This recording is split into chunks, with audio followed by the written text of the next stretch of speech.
വാക്കുകൾക്ക് ശക്തിയുണ്ട്. ഒരു വ്യക്തിയെ ബലപ്പെടുത്താനും തളർത്താനും വാക്കുകൾ കൊണ്ട് കഴിയും.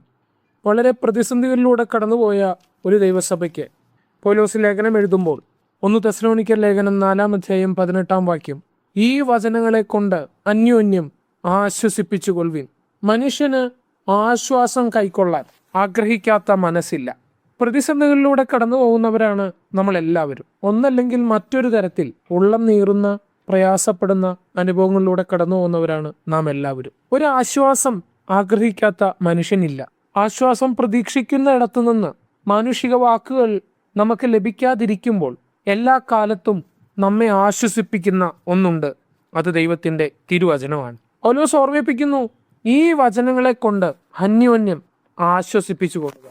ആ വചനങ്ങൾ ഇതാണ്: കർത്താവ് താൻ ഗംഭീരനാദത്തോടും പ്രധാന ദൂതന്റെ ശബ്ദത്തോടും ദൈവത്തിന്റെ കാഹളത്തോടും കൂടെ സ്വർഗത്തിൽ നിന്ന് ഇറങ്ങി വരികയും ക്രിസ്തുവിൽ മരിച്ചവർ മുമ്പേ ഉയർത്തെഴുന്നേൽക്കുകയും ചെയ്യും. പിന്നെ ജീവനോടെ ശേഷിക്കുന്ന നാം അവരോടൊരുമിച്ച് ആകാശത്തിൽ കർത്താവിനെ എതിരേൽപ്പാൻ മേഘങ്ങളിൽ എടുക്കപ്പെടും.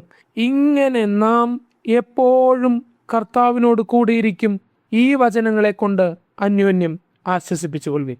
നമുക്ക് ആശ്വസിപ്പിക്കാൻ കഴിയുന്നൊരു വചനം, പരസ്പരം ആശ്വസിപ്പിക്കേണ്ടുന്ന ഒരു വചനം, നാം ഒരുമിച്ച് കർത്താവിനോട് കൂടെ എപ്പോഴും ഇരിക്കും എന്നുള്ളതാണ്. നമ്മുടെ ഈ കഷ്ടതകൾക്കപ്പുറത്ത്, നമ്മുടെ ഈ പ്രതിസന്ധികൾക്കപ്പുറത്ത് നാം എല്ലായ്പ്പോഴും കർത്താവിനോട് കൂടെ ഇരിക്കും എന്നുള്ളതിനേക്കാൾ ആശ്വാസം മറ്റൊരു വാക്കില്ല. നാം ഈ ഭൂമിയിൽ നമ്മുടെ ജീവിതം അവസാനിപ്പിച്ച് മരിച്ച് മണ്ണോട് ചേർന്നാലും കർത്താവിൻ്റെ കാഹളം ധ്വനിക്കുന്ന ഒരു ദിവസമുണ്ട്. താൻ ഗംഭീരനാദത്തോടും പ്രധാന ദൂതന്റെ ശബ്ദത്തോടും ദൈവത്തിന്റെ കാഹളത്തോടും കൂടെ സ്വർഗത്തിൽ നിന്ന് ഇറങ്ങി വരുന്നൊരു ദിവസമുണ്ട്. അന്ന് ഞാൻ മരിച്ചു പോയാലും ഈ മണ്ണോട് ചേർന്നാലും ആ കാഹളനാദത്തിങ്കൽ ഞാൻ ഉയർത്തെഴുന്നേൽക്കും എന്നുള്ളതാണ് ഇന്നത്തെ എൻ്റെ അകത്തെ പ്രത്യാശ. അല്ല, ഞാൻ അന്ന് ജീവനോടിരുന്നാൽ നമ്മൾ ജീവനോടിരിക്കുന്ന നാം ഒരുമിച്ച് ആകാശത്തിൽ കർത്താവിനെ എതിരേൽപ്പാൻ മേഘങ്ങളിൽ എടുക്കപ്പെടും എന്നുള്ളതാണ് നമ്മുടെ ആശ്വാസം.